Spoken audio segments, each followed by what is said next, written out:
کہ موت آ جاتی ہے اور اسے توبہ کی توفیق بھی نہیں مل پاتی۔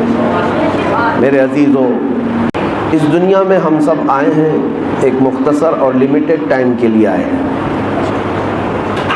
اور جس نے اس دنیا کو اپنی ہمیشگی کی زندگی سمجھ لیا وہ سب سے بڑے خسارے میں ہے، اور اسی کے لیے قرآن کہتا ہے والعصر ان الانسان لفی خسر، اور زمانے کی قسم بے شک انسان گھاٹے میں ہے۔ کون سا انسان گھاٹے میں ہے؟ کون سا انسان نقصان میں ہے؟ جس نے عارضی گھر کو اپنا پرماننٹ گھر سمجھ لیا۔ اور اسی لیے میرے آقا صلی اللہ تعالیٰ علیہ وسلم نے ارشاد فرمایا کن عابری سبیل فی الدنیا کأنک غریب، تو اس دنیا میں ایسے رہ جیسے ایک مسافر رہتا ہے، راستہ چلنے والا، جتنی ضرورت کا سفر کا سامان ہوتا ہے اتنا ہی لیتا ہے اور چل پڑتا ہے، اور سفر میں لمبی چوڑی نیندیں نہیں کرتا۔ ایسا نہیں ہے کہ سویا پڑا رہ جائے ورنہ اس کی منزل ہی نہیں آ پائے گی۔ مسافر اپنے وقت پر اٹھتا ہے اور چل پڑتا ہے، اور سامان بھی کم لیتا ہے کیونکہ سفر میں بوجھ نہیں کرنا چاہیے۔ اور میرے آقا صلی اللہ تعالیٰ علیہ وسلم نے ارشاد فرمایا کہ تمہیں بھی اگر جینا ہے اس دنیا میں تو مسافر کی طرح جیو۔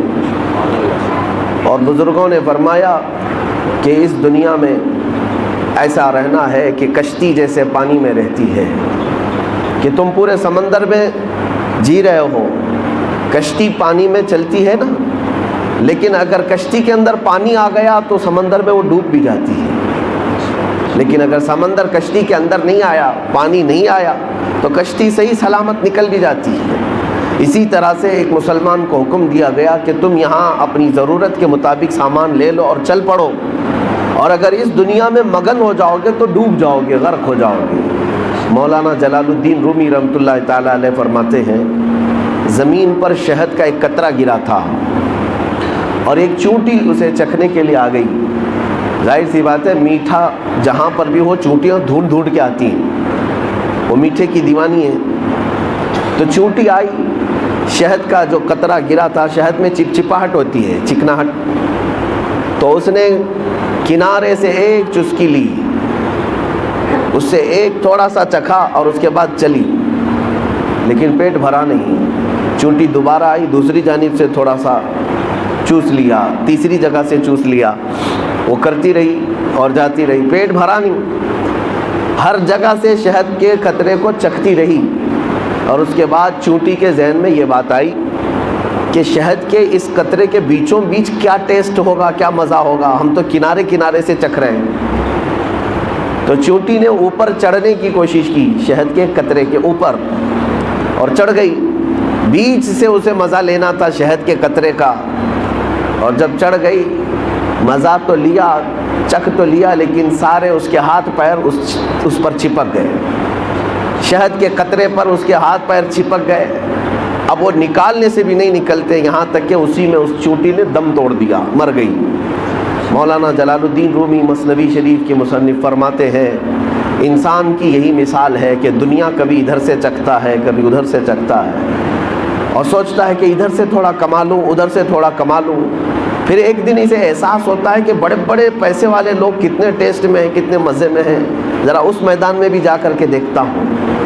سیاست میں تو کتنا مزہ ہے، بڑی بڑی اونچی اونچی گاڑیوں میں گھومتے پھرتے ہیں، ہم اس میں بھی جا کر دیکھتے ہیں، بڑی بڑی کمپنیوں میں جا کر کے دیکھتے ہیں۔ تو یہ انسان کی خواہشات اسے دنیا کے بیچوں بیچ لاتی ہے، اور پھر اس کا حشر وہی ہوتا ہے کہ اس کے سارے ہاتھ پیر دنیا میں ایسے ملوث ہوتے ہیں کہ موت آ جاتی ہے اور اسے توبہ کی توفیق بھی نہیں مل پاتی۔ میرے عزیزو، نبی پاک صلی اللہ تعالیٰ علیہ وسلم نے اگر یہ ارشاد فرمایا کہ تمہیں یہاں پر ایک اجنبی کی طرح رہنا چاہیے تو یہ یوں ہی نہیں کہا گیا۔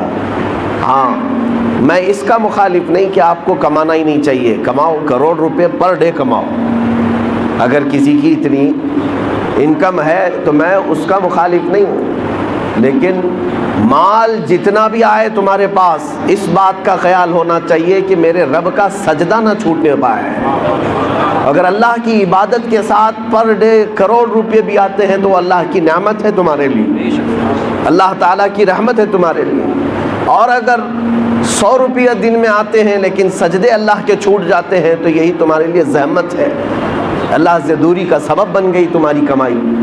قرآن کہتا ہے قل انما اموالکم و اولادکم فتنہ، اے حبیب آپ فرما دیں کہ تمہارا مال اور تمہاری اولاد تمہارے لیے آزمائش ہے۔ کیا آزمائش کا مطلب کیا ہے؟ اللہ مال دے کر بھی آزماتا ہے، اولاد دے کر بھی آزماتا ہے۔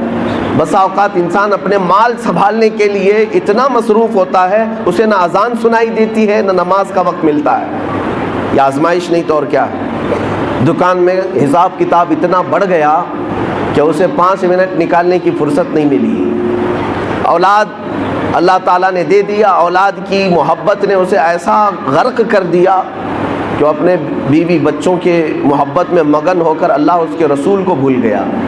تو یہی آزمائش ہے۔ ہاں اگر تمہارا مال، تمہاری دولت، تمہاری دکان، تمہاری جائیداد، تمہارا بزنس ایسا ہے کہ روز کروڑوں کا ہوتا ہے لیکن اذان بھی سنائی دیتی ہے اور جماعت سے نماز بھی ہو جاتی ہے، تو یہ اللہ کی رحمت ہے تمہاری۔ اسی لیے میرے عزیزو، دنیا میں اگر اللہ کی بارگاہ میں کچھ مانگو تو عثمان غنی کا مال مانگو، عبد الرحمن بن عوف کا مال مانگو، کہ ان کے پاس مال تو آیا تھا لیکن غفلت نہیں آئی تھی، مال تو آیا تھا لیکن نافرمانی نہیں آئی تھی۔ عزیزان گرامی، اس فانی دنیا سے ہم بہت جلدی کوچ کر کے جانے والے ہیں۔ بڑے بڑے لوگ جا چکے اور اچھے اچھے لوگ بھی زیر زمین دفن ہو گئے۔ اب ہمارا بھی وقت قریب ہے۔ آپ کیا سمجھتے ہیں کہ بڑھاپے میں ہی موت آئے گی؟ موت کی کوئی عمر نہیں ہے، بچوں کو بھی آتی ہے، جوانوں کو بھی آتی ہے، اور اگر کسی کو بڑھاپا مل گیا تو یہ بھی اللہ کی نعمت ہے اس کی، کہ اللہ نے جوانی بھی دی اور بڑھاپا دیا، اس لیے کہ بڑھاپے میں خواہشات کم ہوتی ہیں۔ مولا تعالیٰ بوڑھوں کو پاک و صاف کر کے توبہ کرا کے اپنی بارگاہ میں لینا چاہتا ہے، اس لیے بڑھاپا دیا۔ اور ایک روایت میں یہ بھی ہے کہ جس کا اسلام میں بڑھاپا آ گیا اور اس کی داڑھی سفید ہو گئی، رب تعالیٰ فرماتا ہے اسے عذاب دینے میں مجھے حیا آتی ہے۔ بڑھاپے کو یہ نعمت ہے، لیکن میرے عزیزو ہر جوان بوڑھا ہو جائے یہ کوئی گارنٹی نہیں ہے، ہر بچہ جوان ہو جائے یہ بھی کوئی گارنٹی نہیں ہے۔ موت کی اپنی کوئی عمر نہیں۔ ہم نے زندگیاں جتنی گزارنی تھی گزار لیا، ہم موت سے بہت تیزی سے قریب ہوتے جا رہے ہیں۔ تمہیں پتہ ہے سیدنا حاتم اصم رضی اللہ تعالیٰ عنہ سے پوچھا گیا، آپ جب نماز پڑھتے ہیں تو آپ کے جسم پر رکت طاری ہوتی ہیں، آنکھیں بہنے لگتی ہیں، کیسے آپ نماز پڑھتے ہیں؟ کیا سوچتے ہیں آپ؟ حضرت حاتم اصم کہتے ہیں، میں جب نماز پڑھتا ہوں تو سامنے میں جنت کو دیکھ رہا ہوتا ہوں، پیچھے ملک الموت کو کھڑا ہوا پاتا ہوں، اور اپنے دائیں بائیں جہنم کے گڑھے دیکھ رہا ہوں۔ اگر میں آگے کی طرف نہیں بڑھا، ملک الموت تو ابھی میری گردن دبوچنے والا ہے، یا تو دائیں گروں گا یا بائیں گروں گا، اور دونوں طرف جہنم کے گڑھے ہیں۔ اس لیے مجھے خوف ہوتا ہے، ڈر ہوتا ہے کہ کسی نہ کسی طرح اس راستے سے میں نکل کر جنت تک پہنچ جاؤں۔ میرے عزیزوں، ہم تو نمازیں پڑھتے ہیں، ہمیں احساس بھی نہیں ہوتا۔ بہت سارے لوگ حساب کتاب کرتے رہ جاتے ہیں نمازوں میں۔